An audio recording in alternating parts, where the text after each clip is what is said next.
Hey, everybody. I'm here with Dana. Hi, Dana. Hi, Steve. I started the show. Are you happy?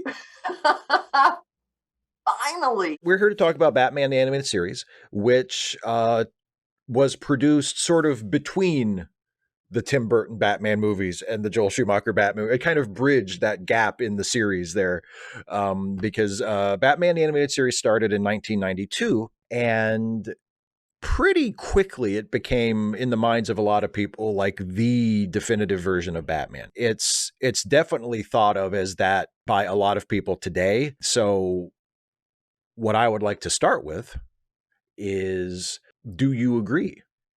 Wow. Of the ones that have not excluding like your own fanfic and stuff, like of the ones that have actually been produced, because you could Good. always, yeah. Good. That's an important clarification when it comes to, me. Because Of other people's work. as far as like a single like long running series or a major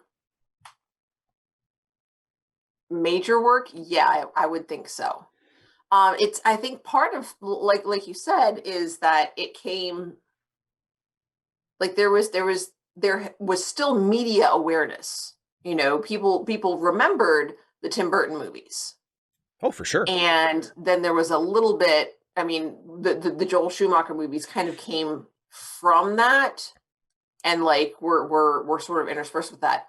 I would say the same thing, and it would be the same reasoning. Is like if I had to pick just one, I don't know because I don't know what else I would pick. Like you said in your video, I mean, there are so many things that make it good, but for me, I think a big part of it was because they weren't like they had decided to do their own thing and they thought it through, and it wasn't just that they were rebooting the Batman universe. They weren't just changing or recapping or going based on something that was before. They're saying we're doing something not just different but new. We're doing our Yeah, own thing. We're doing a Batman cartoon and we're making it its own thing. And they came up with this whole aesthetic, and they were really they developed it well, and they were really consistent with it.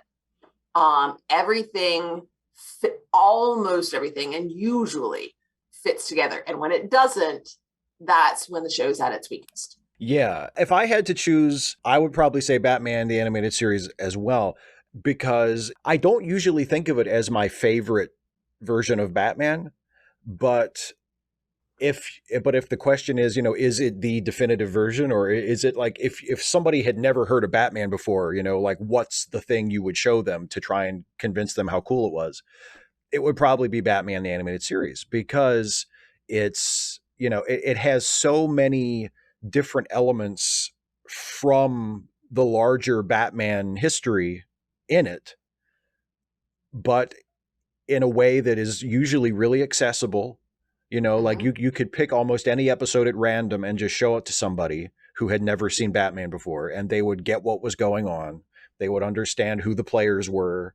It doesn't feel like you need to do the homework before you watch it in order to understand it, which unfortunately is the case with comic books a lot of the time. Is that there's so it's like reading a daily comic strip or watching an episode of a soap opera, and it's like you have no idea who any of these people are or what their relationships are to each other, and you just feel lost. You feel like, how can I possibly ever get into this?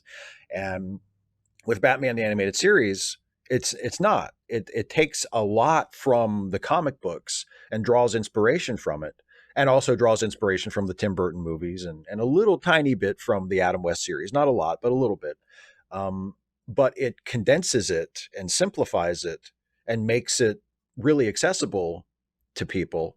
But it also does it in a way that is still really satisfying to people who know all this stuff already. And another reason for me, it knows what it's doing. You know what I mean? It's not Yeah. trying to do, and I think this helps in that it's a series, but this was before a lot of television. I mean, it was very episodic. Mm-hmm. Oh yeah. Before a lot of television got into the season long arcs. You mentioned that they'd won an Emmy for Heart of Ice. Oh yeah, for best writing. Yeah. Yes, but they won for best program for Robin's Reckoning Part 1. Yeah, which is also and a fantastic episode. That was my first one. Do you want to tell the story of how you got into it? Because my parents were sort of like a cross between like gentle fundamental Christians and like hippies. I grew up mostly without TV. We had it for 1 year when we had an exchange student living with us from Paraguay. But then he went home and my parents got the cable cut off. Oh. So I didn't have TV anymore. Now at that point we had a TV and we'd gotten a VCR so we could still watch movies. So there was that. So it wasn't quite as, cut off as before. Right. I ended up joining the newspaper staff in high school. One Saturday a month after layout week, we would have layout Saturday, which was we would come to the school on a Saturday and finish putting the paper to bed. Teacher would either take it to the printer and then we'd pick it up. We'd get it the next week. So she was a big Duke basketball fan. So like during basketball season, she'd get one of the school's televisions and she'd hook it up to, I guess the school had cable. So she hooked it up and we'd watch the Duke game. I mean, and so you're like, okay, there's basketball and you do your work. Right.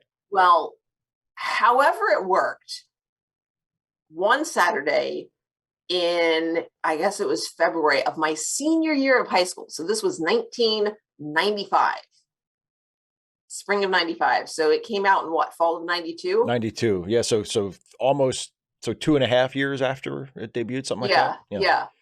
After the Duke game, somehow that was what came on, was Batman the Animated Series. And it was Robin's Reckoning Part 1. And I kept getting so caught up in the show that I would forget that I was supposed, like, I literally had work to do. I mean, I was just hooked. And then it, faded to black and said to be continued. And I was like, you've got to be kidding me. Because we didn't have TV. And layout Saturday was once a month, which meant next Saturday they were going to show the next episode and I wasn't going to get to see it. I wasn't going to get to see it. So I was just like, I was upset about this. I did finish laying out my page, by the way. So I finished my work, but I went home and I asked Mom if she would call her friend who had TV and had a VCR and could program stuff off it. And I said, please, please, please, will you have Eileen take this one show for me, please? Because I really, really, really, really, really wanted to watch it. And so I got to see the next one, like not the next Saturday, but like later on after I got the VHS tape. And then after that, it was for my birthday as a senior, I've gotten all A's this year. Please, can we have television back? And we got it. And I was hooked. And that was my entry into Batman. Yeah. And I mean, it's just like very abrupt. It's like, okay, I like this thing now. This is now my thing. Well, what's cool about it is, and it's a good entry point to that series because it's a really good episode and it is a two-parter. So it automatically draws you in and you're like, well, I got to see the next one. If nothing else, I got to at least watch the next one. I was like, no, this is so unfair. But it's also a good introduction to Batman in general because it's actually a decent example of what I talk about when I talk about world building and how I like world building if it's done through story and not just done for its own sake. In the story of Robin's Reckoning, yeah, you get a little bit of the origin of how Robin and Batman met each other and became partners, but that's in the context of this story where you learn about the guy who killed Dick's parents, and you see sort of two phases of Batman's career because you see present day Batman and then you also see like back in the day Batman like 10 years ago or however long ago it was. It's a good story in its own right and it's a really good doorway into the character. one of the things that strikes me when I watch it today, and especially when you compare it to other forms of media that are more contemporary, and especially like superhero stuff or stuff that is meant to be sort of, mainstream tentpole, cross demographic appeal type things. Okay. Batman the Animated Series doesn't feel focus grouped. It doesn't feel calculated. It doesn't feel like, well, we need to have this, but then we need something for the kids, and then we need something here for the grown-ups, and then we need something for the teenagers. It doesn't feel like that at all. It does have, I think, a very broad appeal. It is a show that you can watch and enjoy if you're a 10-year-old and if you're a 20-year-old or a 30-year-old. Like, it has that, but it doesn't feel like it's calculated that way. It doesn't. Yeah, I disagree. Okay, tell To me. me, it does feel like it's calculated that way, but not in the we do this for this, guys, and then we do that, and then we do that. Like, it's not button pushing. It goes from the idea that everybody likes a good story. And Yeah. there are stories that we can tell that won't be so complicated and nitpicky, and you have to focus and pay attention to, so that, little kids will be like, this is boring. But at the same time, things don't have to be loud and brightly colored and like, flashy and fast for kids to enjoy them. Like, it doesn't, it respects kids. Like, it's not for 4-year-olds. It's Oh, no, you it's have not. to be able to follow a story. Yeah. So it's not for teeny tiny kids. But it does, if you're anyone, I would say from, mid elementary, I would say 7 could, a well-read 7-year-old should enjoy this. Much younger than that, I think their attention would wander, and then all the way up to grown-ups. So, I mean, it's not just action. There's characters, and they have interesting choices to make, and they want things that we can relate to, even if we're not in that exact same circumstance. And so it's good storytelling.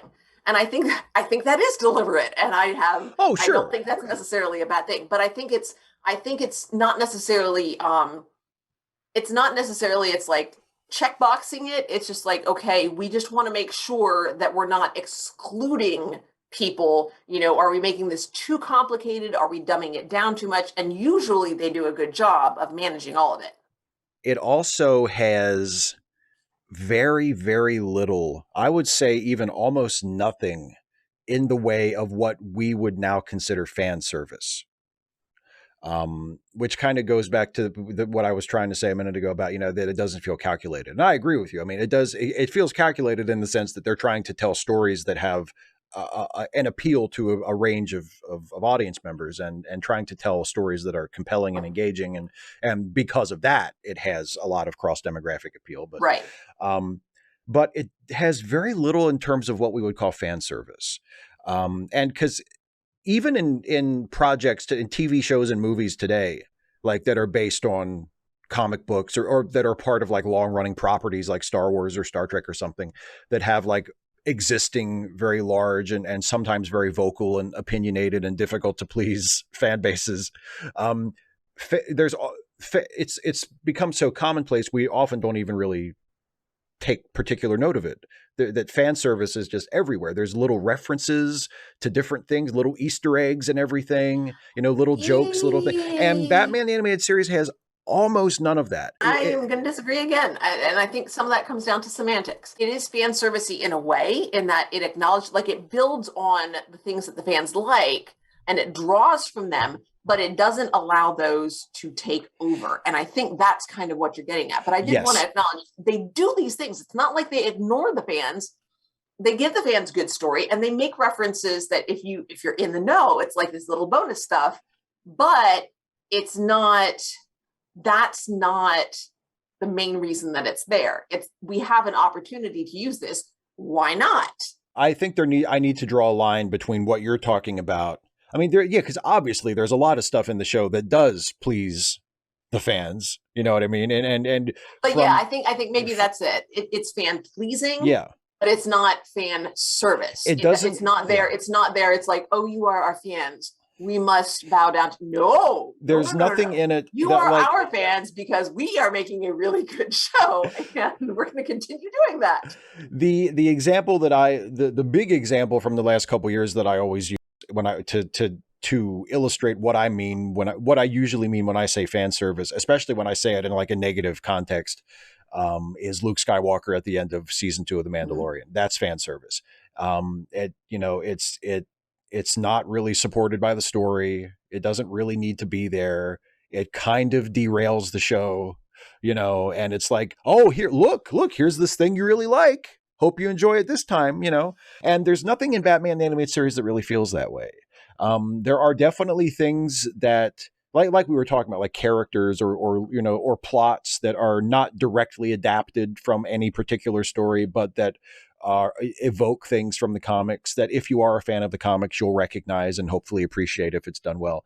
And obviously, from the moment that the show started, pre-existing Batman fans, for the most part, really liked it.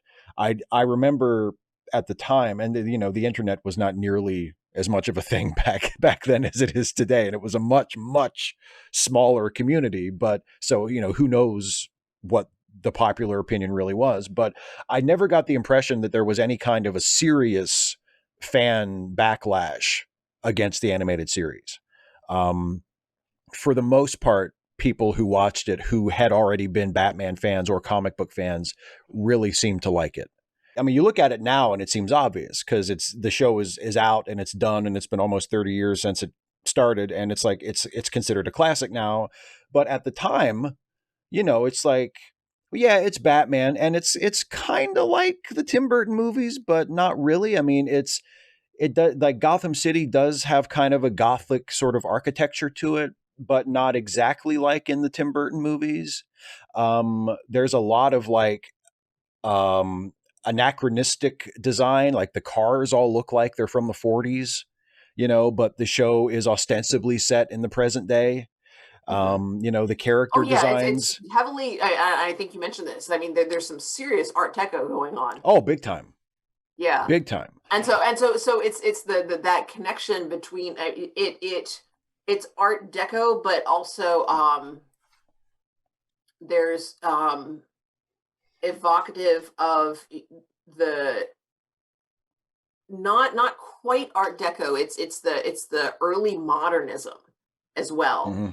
That you see in Metropolis. Not yes. like the city, the but movie. The movie. Yeah, absolutely. It's that.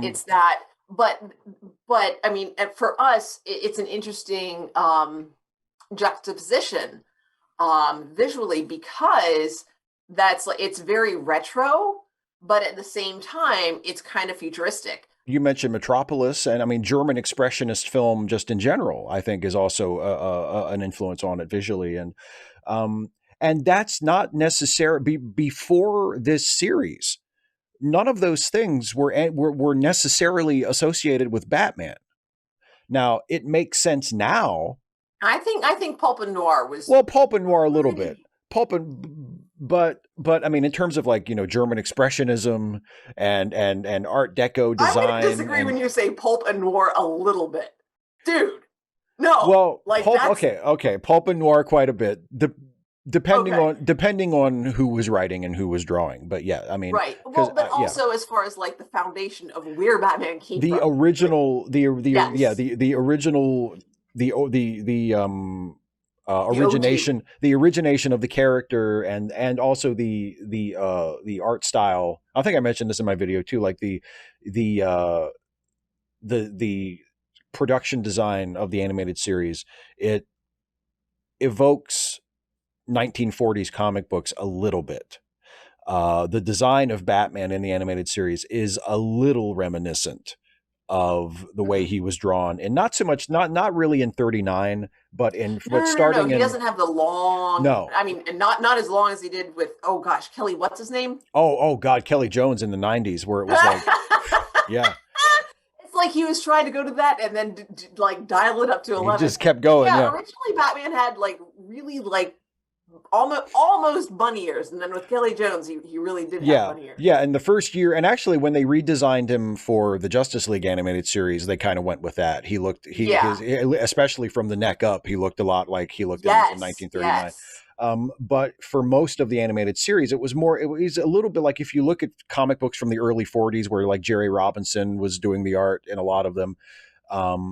Batman, the animated Batman looks, and when they do, when you get a glimpse of the younger Dick Grayson in Robin's Reckoning, he looks a little bit like the Jerry Robinson Robin in the early 40s. Yes. I hadn't thought about that, but Yeah. you're so right. The style of his hair. Yeah, it's not exactly the same, but it's obviously it's close. And so Yes. there's It's stuff very like referential. there's Yeah. stuff like that in the design.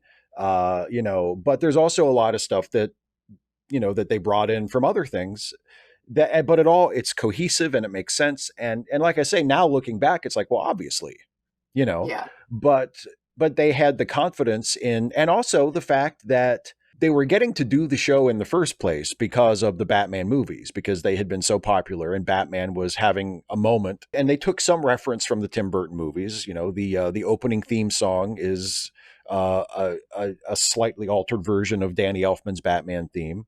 And even a lot of the music that a lot of the original music that Shirley Walker composed for it was also in very much in that vein. It was very Mhm. reminiscent of that That style. theme and that Yeah. style.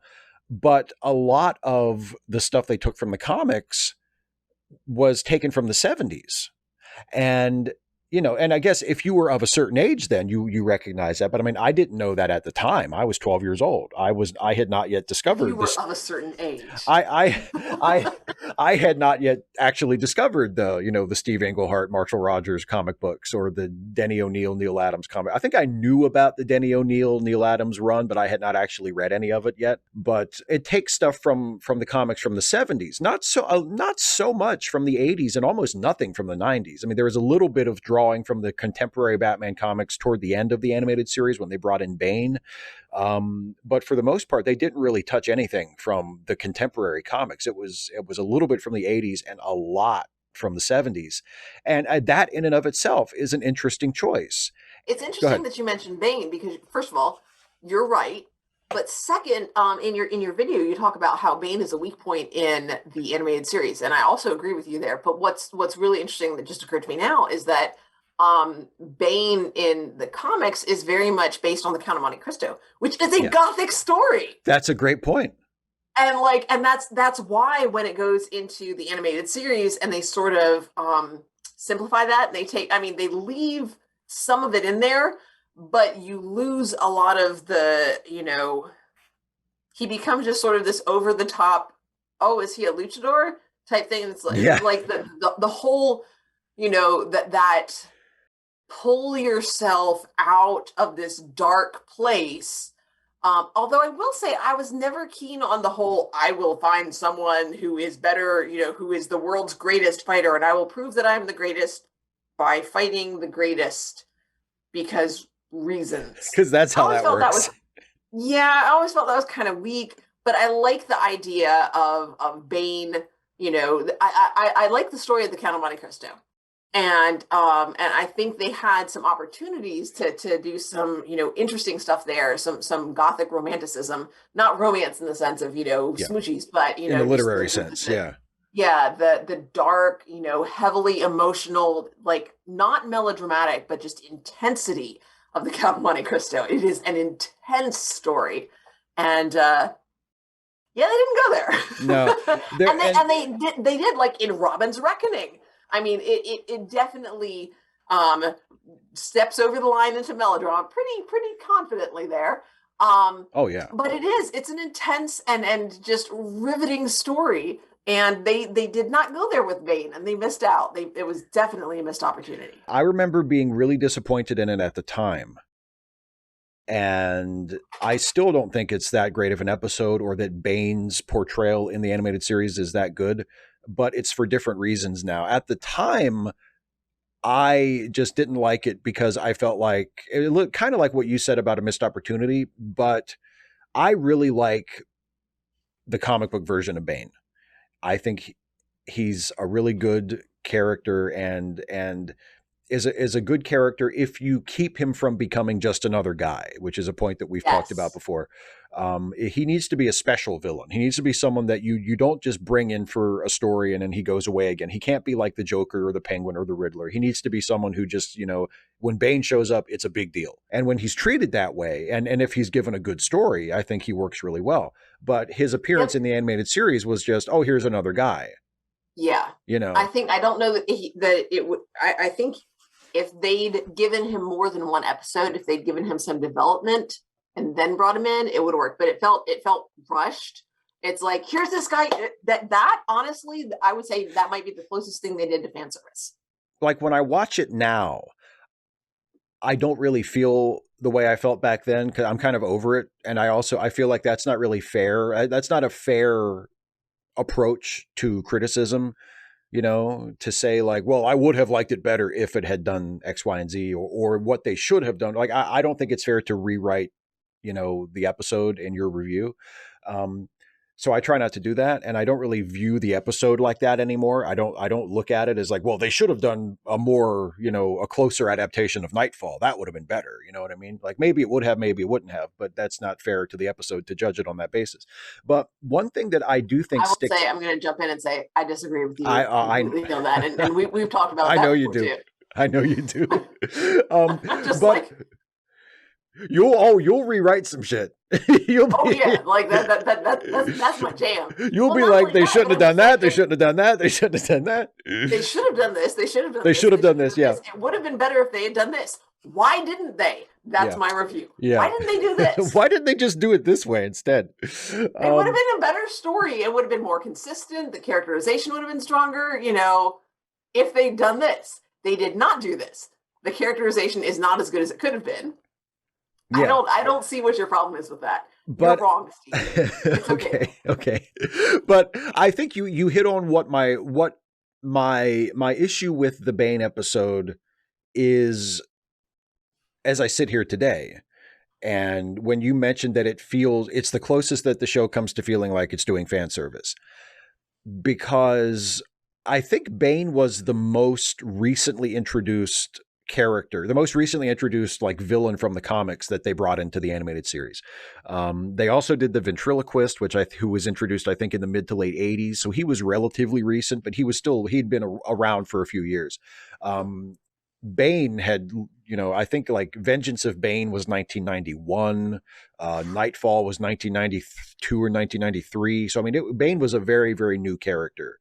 And there's something about that, him being so recent and so contemporary as compared to most of the rest of the characters and most of the rest of the setting and everything that they had drawn upon for the animated series, that he just felt out of place. They make it their version of Bane. They clearly do some work on that. But I feel like maybe another possibility is that, being people of a certain age at the time, Bane wasn't their villain.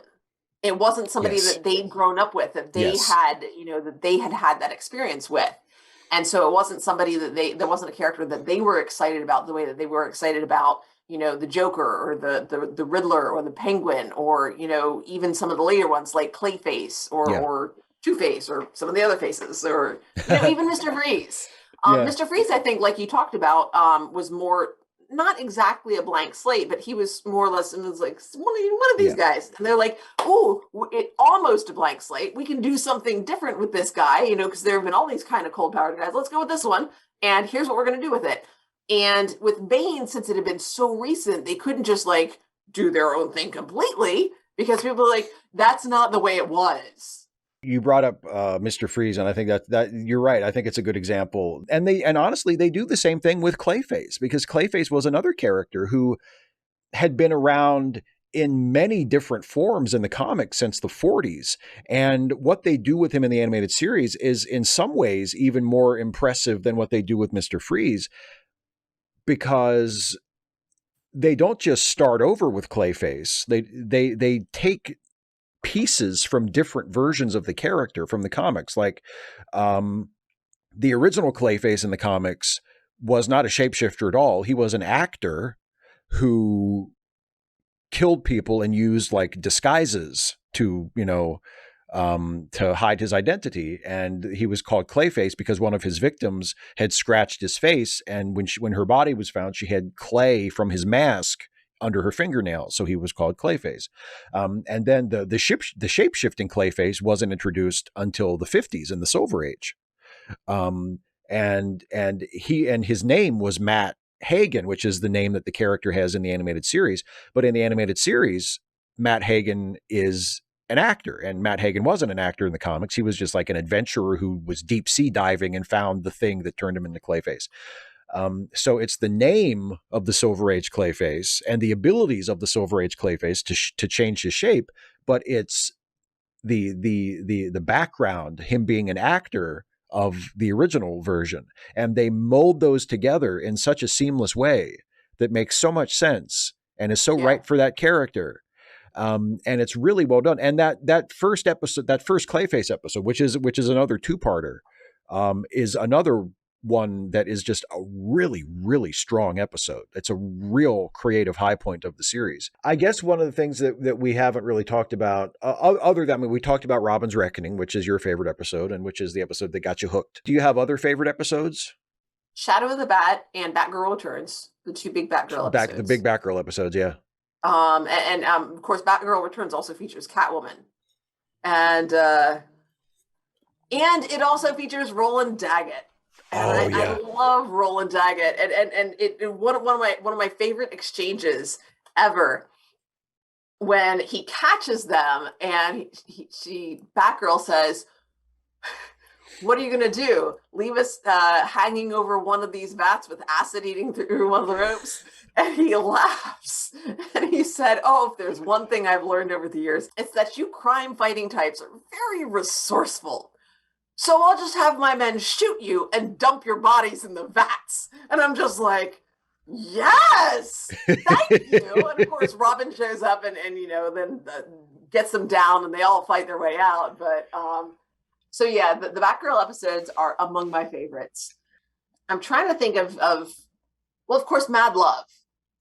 Yes, which was that's actually a good something we can talk about, because the animated series gave rise to a comic book spin-off of it called The Batman Adventures, which I think I'm going to do. It's going to get its own Best Batman Ever episode at some point, because the Batman Adventures in and of itself is completely separate from the animated series, is fantastic. There were some of the best Batman comics published in the 1990s were Batman Adventures or Batman and Robin Adventures comics. It was just a fantastic series. And Mad Love was originally a comic book special of the Batman Adventures that was then made into a Batman animated series episode. So it's like, it's a comic book based on an animated series that was based on a comic book that became an episode of that animated series. So it's a really, it's some Harley Quinception there. Yes, exactly. Exactly. Man, nailed that one. Yeah. But yeah, and then of course, I mean, Harley Quinn becoming a significant character, and just, I mean, she was created for, did she come into in the comic book series, or did she start on? She started in the animated series. She's one of those characters, like Spike in Buffy the Vampire Slayer, where she was supposed to just be in one episode. Her first episode was Joker's Favor, which is one of the better Joker episodes of the series. Yeah, and she appears in that, and she was just supposed to be in that as just one of Joker's henchmen, But the creators liked her so much, and the fans liked her so much, that they kept bringing her back. And she just kind of becomes her own thing. Like, you can see her development throughout the series. And Harley's Day Out, my God, another one of my favorite episodes, where she is, they Arkham tells her that she's cured, and they let her go, and she doesn't really fit into polite society very well, and she's walking her babies, and she goes shopping, and nobody likes the babies, but she loves them, and there's a kerfuffle in the store, and she runs off, and the cops are chasing her, and she's like, "And I got a dress, and I even paid for it." And gosh, the oh, it's great. And so Batman figures it out, and she doesn't get in trouble, but she does have to get help. But she's not going to be taken to jail. And she calls him on it. It's a beautiful Batman moment. She says, you know, why are you doing this? I ain't never been nice to you. And he says, I had a bad day once. Just like, Yeah. and she looks at him and she goes, nice guys like you shouldn't have bad days. And it's just this really touching moment. And then, you know, they're just kind of standing there. And then she goes up on tiptoe and smooches him on the cheek and she says, call me. And he kind of grins just a little bit. There's a little bit of a smile. And he says, don't push your luck. It's just beautiful. The pacing, the acting, the dialogue as written, and just the delivery of it. It's just so good. It's so good. Oh my goodness. It's so good. Here's how good it is. I couldn't have done any better. Wow. And from you, that's pretty much the highest compliment that there is. I mean, yeah, I couldn't think of how it could be better. I always say my favorite episode is Baby Doll, which I do think is a fantastic episode. And it's sort of it's an under the radar, really well written episode. But the show was broad enough and was loose enough in terms of its world, and was also, again, this goes back, I think, to the confidence of the creators and what they had, that it would touch on different genres, you know. And so the episode I want to talk about it to finish is the first Ra's al Ghul episode, which is a two-parter called The Demon's Quest, that again I think is one of the high points of the series, and was and you already talked about it in your video. I mentioned it in my video. It was the first it was a two-parter, and the first half was written by Denny O'Neil, who also wrote the comics that it was adapted from. And it is basically the animated series version of Lawrence of Arabia. I mean, even and also, let's be clear on this. There's no Damian Wayne. Oh, there's no Damian Wayne. And it's a kid's show, so he couldn't have been conceived in this episode anyway. Well, I mean, there was no opportunity. To the swirling sands. That's true. Yes, that's true. Or the old Hitchcock trick of cut to like the shot of the train plunging into the tunnel. That's not. Or coming out the other side. It's like that's not suggestive of anything. What are you talking about, you perverts? It's just a shot of a train. So it's Lawrence of Arabia. It's a little bit of James Bond because it's Batman going on like this globe-trotting adventure. Very pulpy. Very pulpy, very big and romantic, you know, lots of scenery. The music is very, very intentionally reminiscent of the Lawrence of Arabia score. And it has that big moment at the end where Batman has a sword fight with Ra's al Ghul, which again is adapted directly from the comics. That's a legendary moment from the Neil Adams, Denny O'Neil run. And it's this big melodramatic moment. And it's like Batman has his shirt off and is having a sword fight in the desert, you know, and it's just as one does. It's just this huge romantic melodramatic moment, and it's so cool, and it's still one of my favorite scenes from the series. And you know, it feels like the whole thing is just opening up and becoming this epic thing, but it still feels true to the show and true to the character, and it's an adaptation of a classic story from the comics, and there's just so much going on in that episode that is just so pleasing to my Batman nerd brain, you know, that it's just, You're and of such course a nerd. And of course it ends with Batman and Talia kissing, and it's just like, I mean, it's perfect.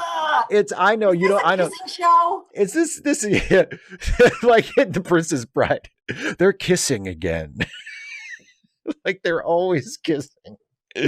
But it's such a great episode, and it's, you know, it does, the show it does that sometimes where it'll visit other genres, you know, like it's mostly like a crime show or like kind of a pulpy adventure show, but every once in a while it does something like that where it becomes like this sweeping epic, you know, sort of romantic thing. Yeah, or it becomes like in one of the later Mr. Freeze episodes where they meet, where Mr. Freeze is abducted by the show's version of Walt Disney, who wants to. It's very obviously supposed to be Walt Disney, and What? yeah, I never noticed. and he Golly. is and he's created an underwater theme park, and he wants Mr. Freeze to use his freezing technology to freeze him, Walt Disney, so that he can live forever, because Mr. Freeze is frozen, he doesn't really age, so this Walt Disney guy wants to live forever. And it veers very hard into science fiction, and it's like, okay, this is like a Silver Age story. This is Yes. totally like a Silver Age story.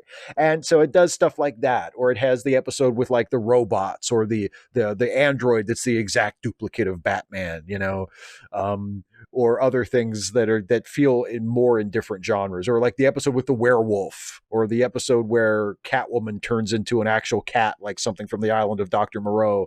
It goes into these different genres, and that's one of the fun things about it, is that it has that confidence to say, let's do a horror story, and let's have like something that is either supernatural or maybe just sort of quasi supernatural, like we'll slap a scientific explanation onto it like they used to do on the X-Files, but I mean, it's a werewolf, come on.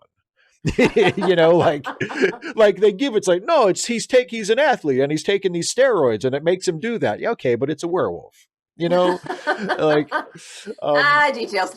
yeah, so I like that about it, and I really love that first Ra's al Ghul episode, and of course, and David Warner doing the voice of Ra's al Ghul, which is splendid. He's the perfect voice for Ra's, and he gives him such an air of gravitas, and he just makes him feel like, I was saying, they should have done with Bane. Like Ra's in that episode feels like a big deal. It feels like Yeah. this is like a big deal. This guy finally coming into the show. And I mean, Yeah. you talked about Kevin Conroy a lot in your video, so don't really think we should just dwell on that. But let me tell you, He's so good. he's so good. And I still have a crush on him. The man is hot. He's a good He's one. got Yeah. that voice, and he seems, he's incredibly charismatic as well. And he seems funny too. He had worked extensively, but I mean, not as a voice actor. Not as a voice actor, and it was doing Batman that made him a star. And it's just one of those things where, like, you would never expect it. Like, you would figure, well, they'll find like some guy who does voiceover work, or they'll get some celebrity, who agreed, like they did. They got Mark Hamill to do the Joker, and they figure, well, they'll do something like that for Batman. And they didn't. They picked this. They picked this guy who was a veteran actor, but who nobody had really heard of, and who wasn't a voice actor. And it turned out he was perfect. That was the right decision. He was perfect.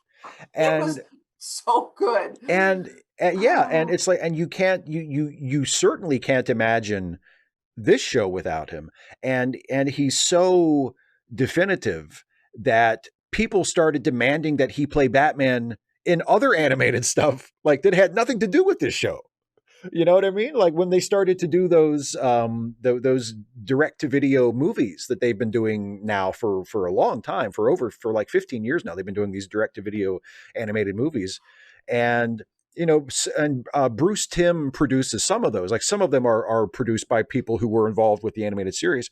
Some of them are by people who don't really have any connection to the animated series. And whether it's one of those projects or not, like there's always this groundswell from the fans of like, somebody's gonna say it. Yeah, like get Conroy to do Batman. Yeah, like get Conroy to do Batman, and he has. He voices Batman a lot in those, and and they've had other people do Batman too, and have done. There's been a lot of actors who have played Batman in voiceover for animation that have been really, really good. But Kevin Conroy is the guy. It is impossible to imagine Batman the animated series without him being Batman. Yeah, he just makes the whole show. It didn't have to be that way. Like it could easily have worked out differently, but it turned out it could have been otherwise. Exactly. It's a really, really good show. And if you haven't seen it, you should watch it because it's lots of fun. And also Batman. Batman fans have it easy compared to fans of certain other franchises, because like people often will ask me like, I have a significant other, or I have a kid or a friend or whatever who's never watched Star Trek, and like what should I show them to get them into it? And it's impossible. Who knows? I don't know.